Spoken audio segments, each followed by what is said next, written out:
Hi friends, welcome to part 2 of the co-ed killer murders and manicures.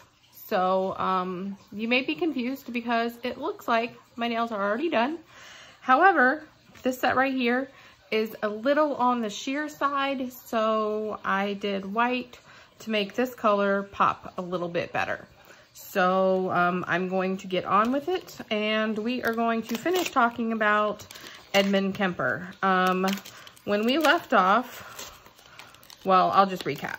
So he was a serial killer that operated in California in the early 70s. When he had an abusive childhood.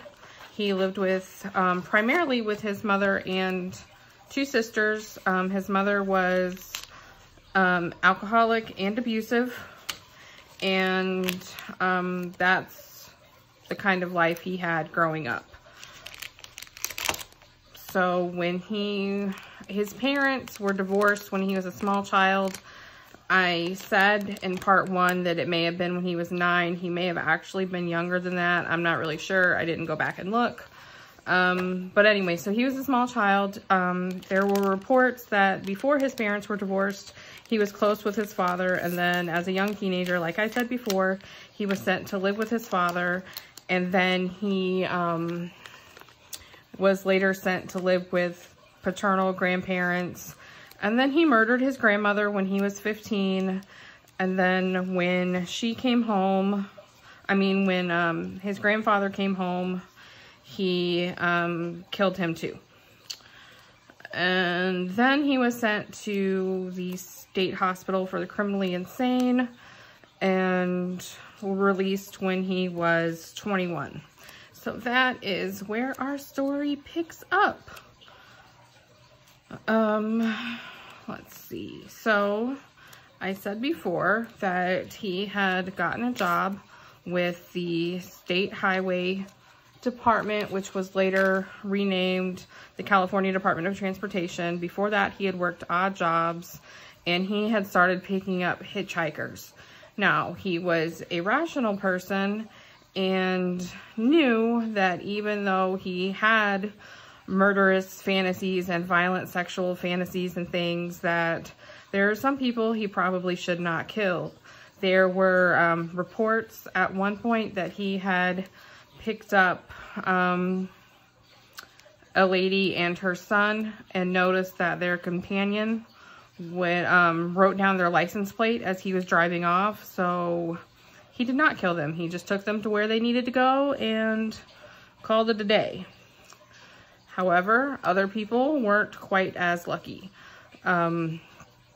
He ended up killing, I think, he killed 10 people in total. So 2 were his grandparents, and then like 6 were hitchhikers. One was in high school. I think she was 15, and then the other ones were college aged. And no one suspected him. He got away with it. He started killing in 1972. At the time, he was still seeing a psychiatrist because of, the previous murders of his grandparents. He actually had a victim in his trunk dead when he went to a psych appointment and was found to be no longer a threat to himself or the public, and his records were sealed. So clearly, he was able to tell the psychiatrist and tell people what they wanted to hear and get away with stuff for a little while. There was another time where what he did was he would shoot his victims, and then he would rape them, and then he dismembered them, cut off their heads. He also did sexual acts with their heads after they were dead. And then he would, dump the body parts somewhere in California. So I'm not entirely sure if all of his victims were found right away. But he was not suspected because there were a couple of serial killers operating in the area at the time. It was said that, you shouldn't trust anyone outside the campus community, because it was in Santa Cruz. I don't remember what college it was, but his mom worked there, and he had a sticker on his car because she worked there. So, I mean, people trusted him. He was in the campus community.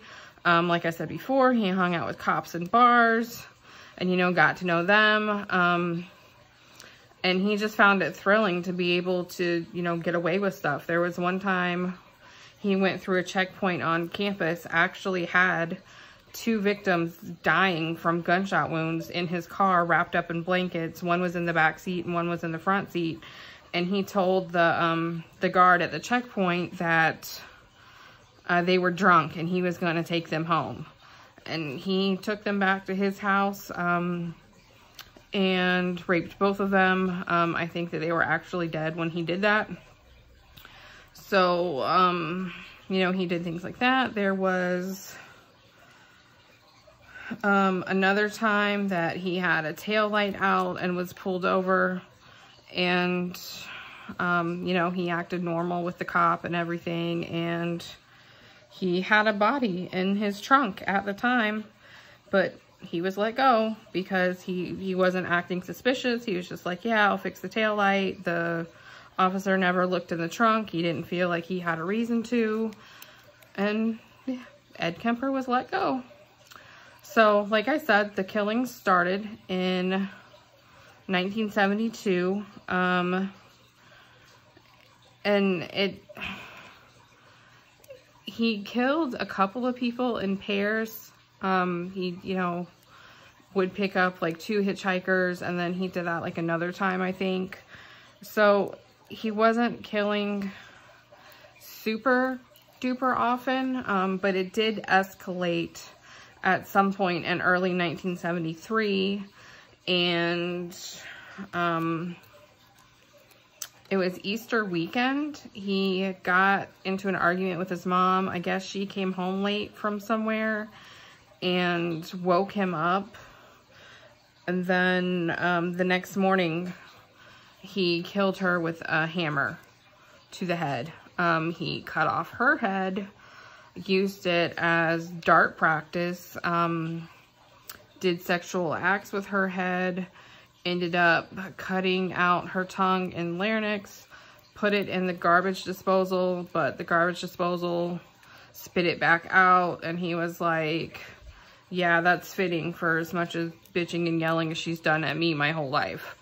But after he killed his mother, later that day, or the next day, but I think it was later that day, because he killed her like in the early morning hours, he called her best friend and invited her over to watch a movie, have dinner, you know, that kind of thing.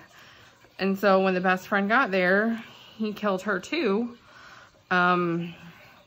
I think he strangled her, and it was said that, and something I read, that he did it because that way it would look like the two of them had gone on a vacation somewhere, so they wouldn't be like missed or whatever if they were together.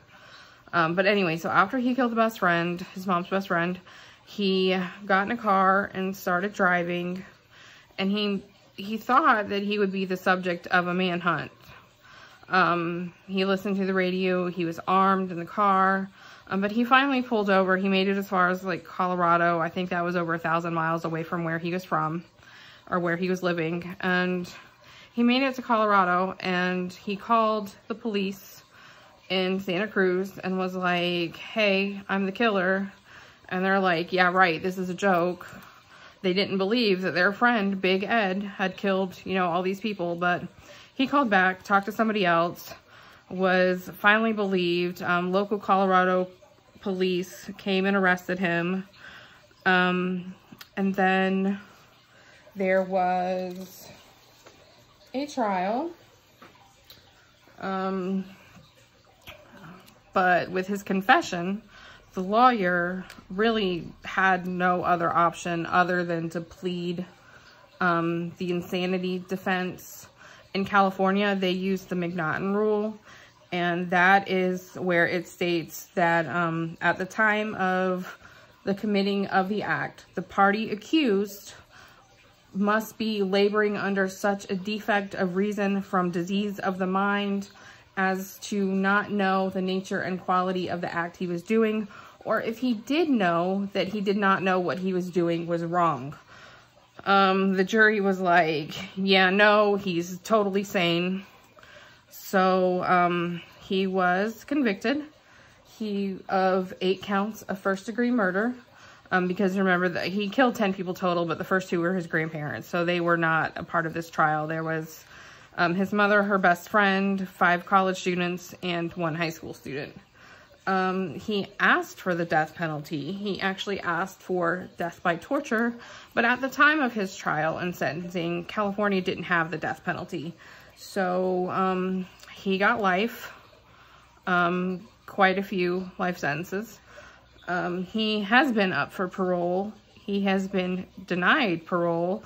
A couple other times he waived his right to the hearing. And he is next up for parole in 2024. Personally, I don't think that he will really ever be let out because of his crimes.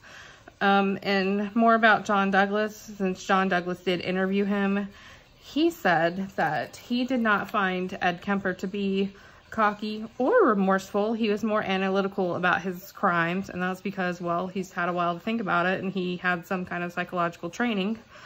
And the question is whether serial killers are born or made, and John Douglas feels that if Ed Kemper had more of a stable and nurturing home life, he may have still had those fantasies, but he may not have acted on them if he didn't have the rage at the dominant female figure in his life that he had with his upbringing and home life with his mom.